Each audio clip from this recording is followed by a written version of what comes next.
Hey there, dear listener. If you enjoy this creepypasta and you're tuning in through a streaming platform, I'd love it if you'd start following this channel so you don't miss any future episodes. And if you're listening it on YouTube, I'd appreciate a subscription and a like. Enjoy the listen.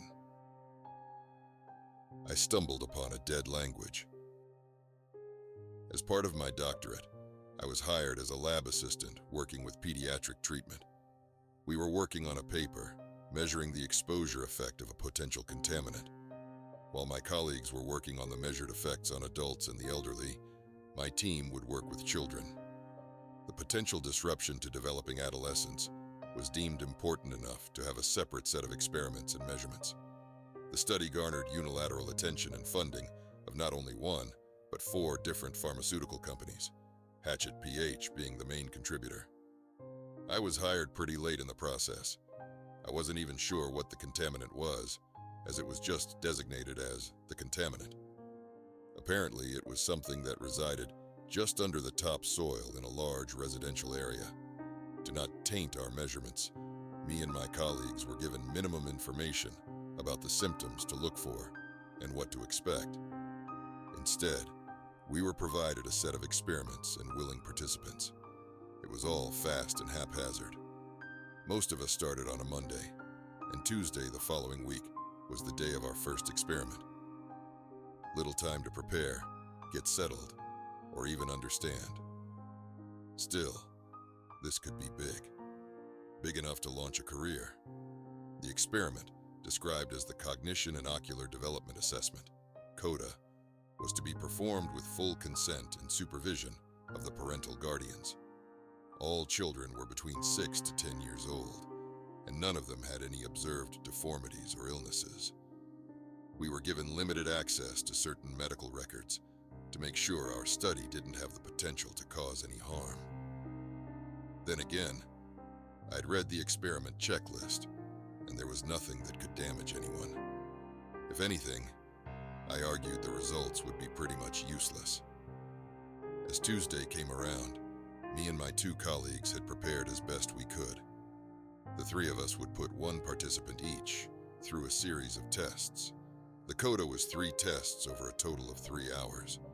The parents were to be asked for consent before and after each step, and given the ability to stop any test at any given time.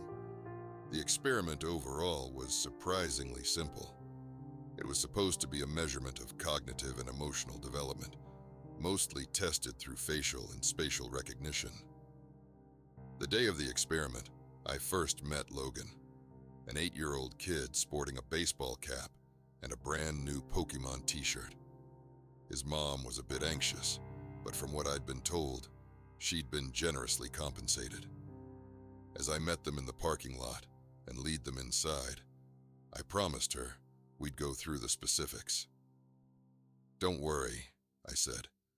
"We're mostly gonna look at pictures. Doesn't sound too bad, huh?" He shook his head, but I'd yet to see him smile.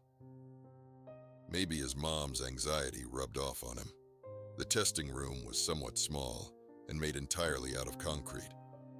There was a pair of opposite 2-way mirrors on each side of the room. The walls were painted this sickly mint green, a color so neutral it hurt to look at. The first test was all about emotional intelligence. In sets of 6 pictures each, I was to show Logan various expressions and ask him which mostly correlated to an emotion. If they answered objectively wrong, according to a chart, we were supposed to ask them to explain their choice. Simple enough. I'd done something similar before. But this is where I first realized that Logan wasn't some ordinary kid. As I laid out the first image set, I asked him to identify the happiest face.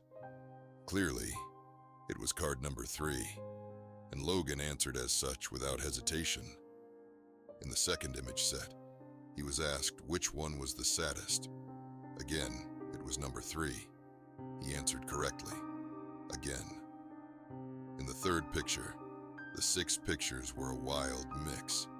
Some sad, some happy. One guy was sleeping in the corner. "Which one is the angriest?" I asked. There was a correct answer, number 4. a woman furrowing her brow and exposing her teeth. Yet Logan looked at them all for a long time. "Number 6, he said finally, pointing at the sleeping man. "How come?" I asked, following protocol. "It's complicated. They almost killed his mom." The kid seemed almost distant, staring at the picture. "What the hell?" He answered the rest of the questions flawlessly, but that answer stuck with me. Such a strange reaction. Not only did he answer wrong to an obvious question, but it was also such an odd explanation. Logan himself seemed to have trouble finding the right word for it. The second test was similar, but there were new cards. In sets of 3, Logan was supposed to explain each emotion presented by the people in the pictures. Happy, sad, angry, scared. It was similar to the first test, but much more detailed. For every image, there would be a description and a short explanation given by the participant. We pressed forward. First 3 cards, no problem. Happy, happy, sad. Easy explanations. Second set of cards, same result. Surprised, sad, sad. But when the third image set came along, I didn't know what to say. 3 people, all out completely neutral. Not a single emotion on their face. They looked almost computer-generated. Logan didn't skip a beat, though. "She's scared," he said. "She doesn't know why she's doing this." And, what about this one? "Oh, he's hungry. He just doesn't show it." "Hungry? Is that the emotion?" "Yeah, he's really hungry. Dangerous." And the third one? Logan took a long, hard look. After a few seconds, he looked up at me, almost like he forgot about the picture for a while. "Okay, I think he's Obstin." "Obstin? Yeah, Obstin." "What do you mean?" "That's what he is. I don't know a better word for it." "So why is he, Obstin?" "He saw something he shouldn't have." We continued with several more image sets, and Logan gave mostly ordinary answers, but every now and then, he'd throw in something absurd sounding. Obstin was the first, but there was also Ader, Gald, and Schritt. The descriptions were outlandish and, frankly, nonsensical. Ader. He stared too long into the light. Gald. He didn't go swimming, but his feet are still wet. Schritt. He fell between the cracks. By the time I was about to start the third experiment, I had a few moments alone with Logan's mom. Still anxious, she held her arms close to herself and didn't meet my eyes. "We'll be done in a bit," I said. "He's doing great." "He's such an imaginative child, you know." She nodded. "He makes up things all the time. You should see his drawings." "Does he have any trouble at school?"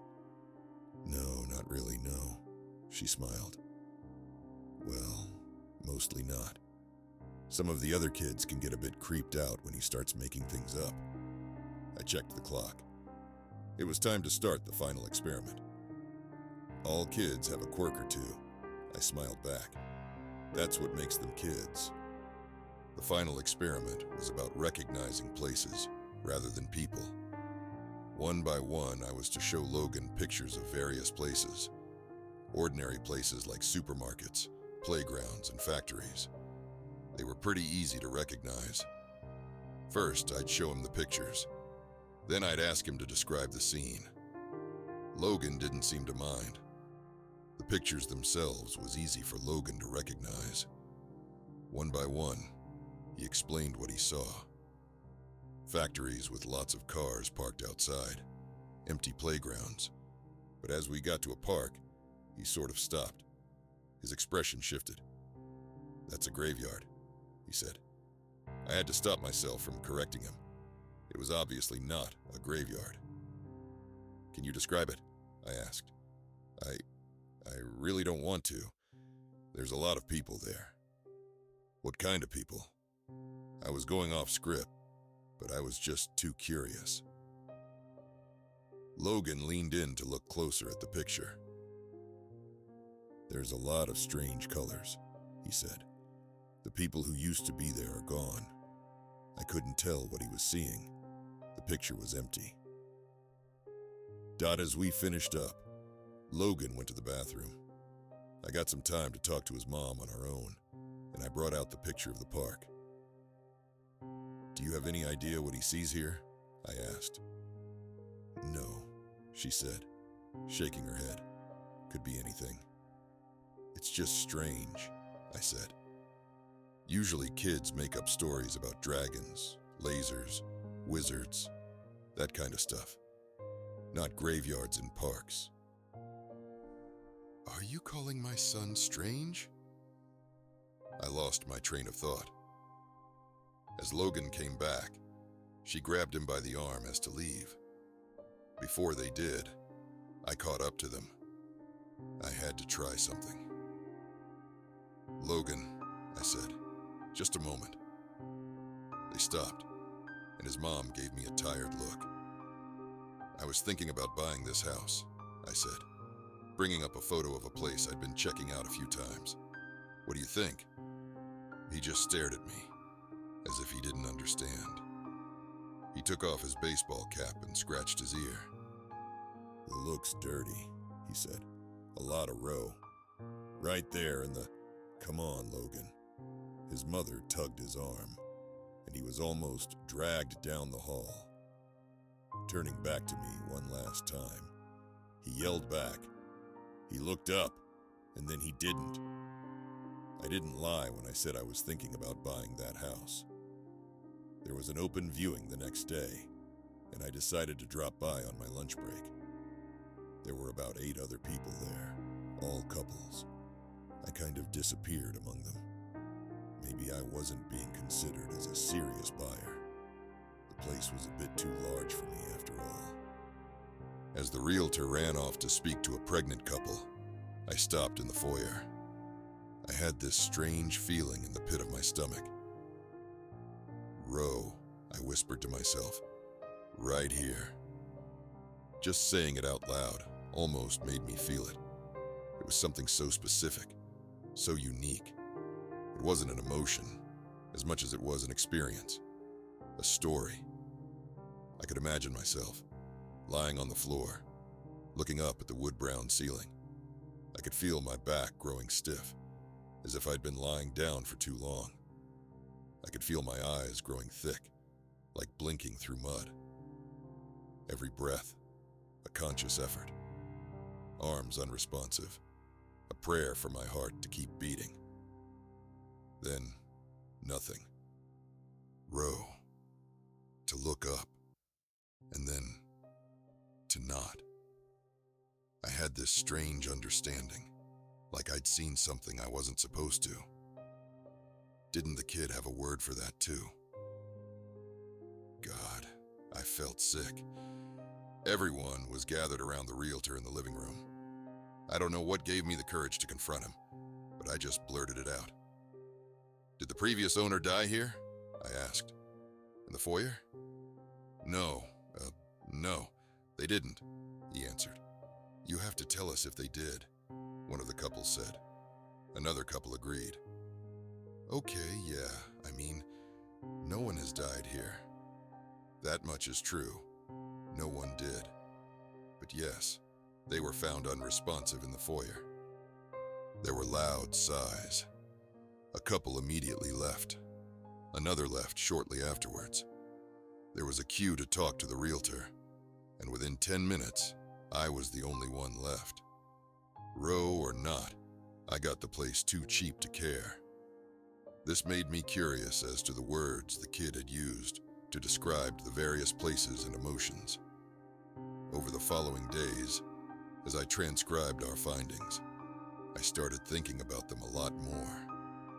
Staring into the light too long, to get wet feet without swimming, It was all just cryptic nonsense. But what I'd felt that first night in my new house, that was raw. I could feel it. It was the right way to describe it. One night, as I stood in the bathroom, I thought about the word otter. It was what Logan had used to describe staring into the light for too long. It felt fitting, but I didn't know if I'd experienced it. I tried looking up into the bathroom light and just saying it out loud, but I didn't get the same feeling as when I'd said "ero" in the foyer. This wasn't it. This wasn't otter. I sort of gave up on it after a while. But as I was watching TV, the thought came creeping back to me. There was a news segment about a patient with severe brain damage, a woman who couldn't breathe on her own or speak. She was aware, in a sense, but completely imprisoned in her body. The segment focused on how her family was caring for her, but I just leaned in closer and looked at her. Otter, I whispered to myself. That's it.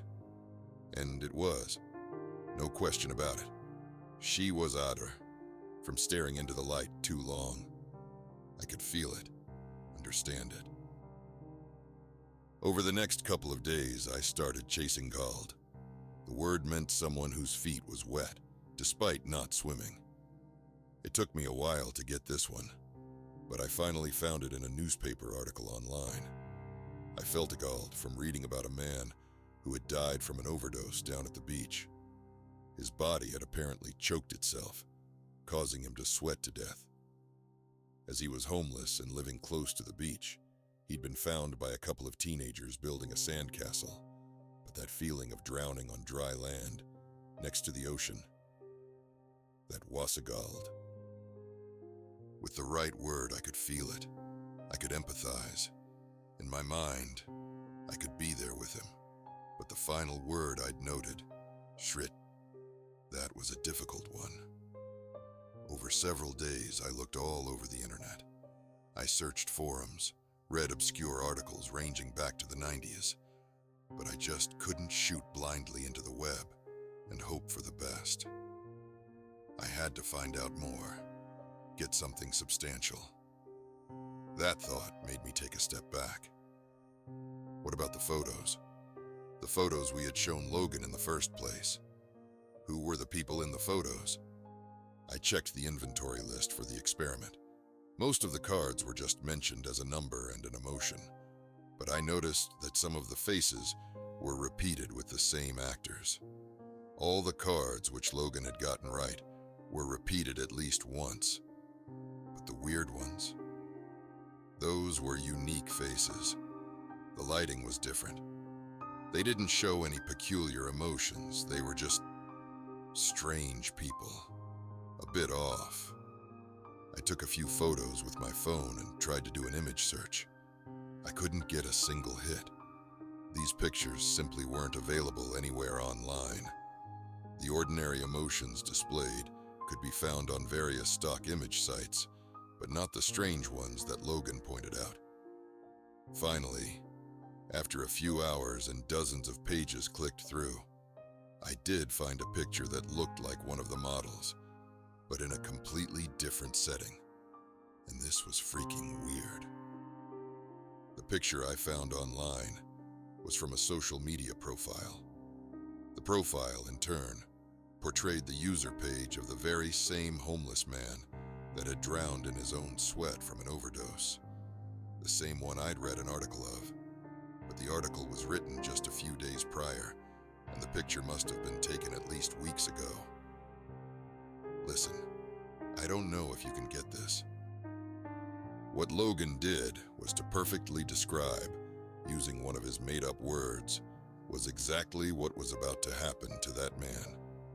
The man who galled, who overdosed on the beach. I mulled the whole thing over in my head countless times, and finally, I just gave up. I had to talk to Logan again. I did the creepiest thing I've ever done. I tracked the kid down at his school. The following day, as he was about to get on the bus back home, I waved at him from across the parking lot.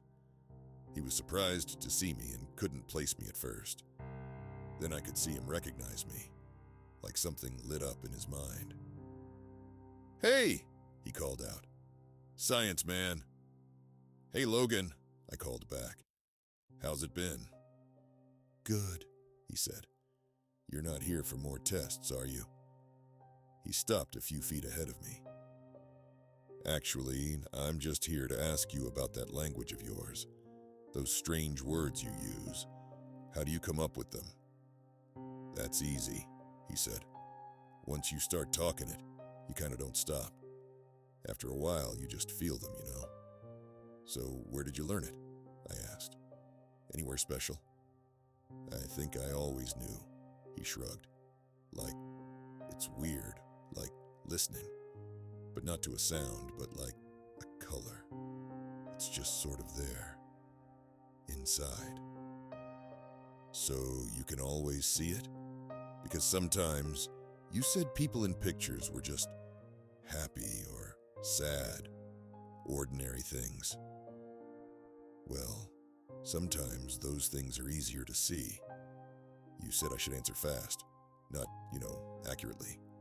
So you can see it now?" I chuckled. "Anywhere? Here with me?" "Sure," he smiled. "Just stand still for a bit."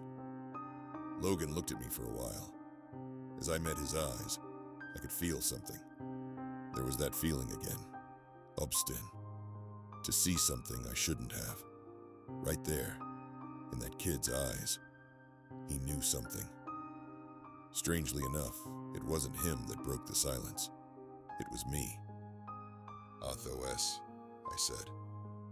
I didn't know why I said it, but it took Logan by surprise.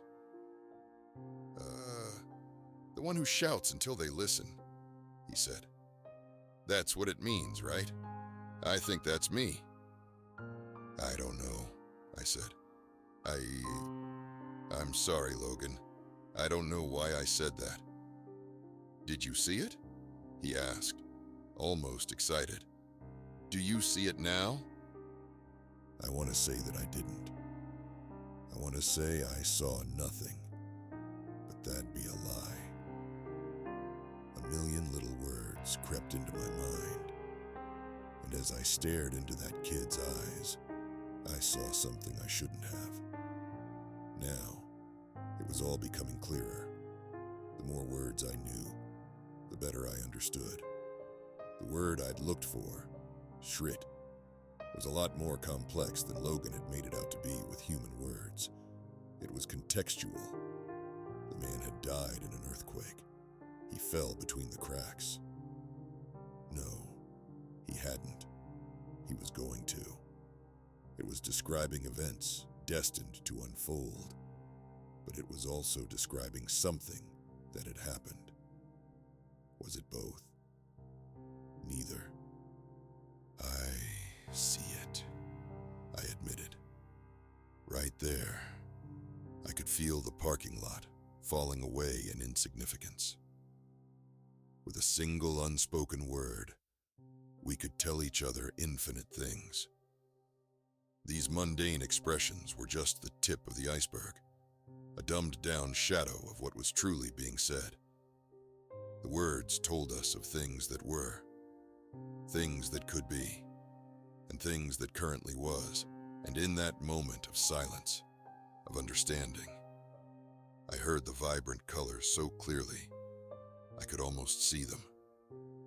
They were piercing into my mind, forcing themselves into my understanding, screaming to me that once you understand something, you can't unlearn it. I forgot to breathe, as to not accidentally say something I shouldn't. "You weren't talking about the picture I held up in the test. You were looking at me," I said, with nothing but a shallow breath. "Obstin. I'm obstin. You didn't even look at the picture." He didn't have to answer. I knew it was true. It was written into the word itself that my realization would come. Then, as possibilities came rushing towards me, I could feel an enormous enormous weight come down on me. My mind couldn't take it. My body was shutting down as I fell to my knees, screaming until my neck felt raw. The world started to fade as my heartbeats swallowed my hearing. I have a hard time describing what happened next. When I closed my eyes, I'd see millions of possibilities, mostly pain, suffering, and terror. My own thoughts and emotions multiplied like a torch in a hall of mirrors. I'd see myself waking up in my bed, only to get murdered by 1,000 different weapons. I'd see myself drowning in my bathtub, breaking my neck, falling down the stairs. Death. So much death. And then in the blink of an eye, I'd be in the back of an ambulance, feeling the residual effect of a defibrillator on my chest. As I blinked, the ambulance burst into flames. The driver crashed into a tree, someone carving their initials into my chest with a scalpel. None of it was real, but I couldn't tell anymore. Different worlds with nothing but a well-placed syllable. All the while, I was just spitting out seemingly random words. My eyes lost focus, and as I lost grip of reality, my body shut itself down in self-defense. Thank God. This was back in January of 2019. Logan was born with this language already stored in the back of his mind, some kind of residual effect from his contamination. But for people like you and me, we can't take it all at once. So over the years, with intense therapy to back me up, I've settled on trying to learn one single word. I'm going to find out as much as I can about just what it means to be obstin, the word describing me. There was so much to that one word that you could fill a lifetime with it. In a way, maybe that was the point. A God language, meant to fit all of our very beings into simple expressions, like compressing a folder into a zip file. But that's just the thing. To learn what it really means to be obstin, to be my word, I can't really do anything else but to live and see what happens.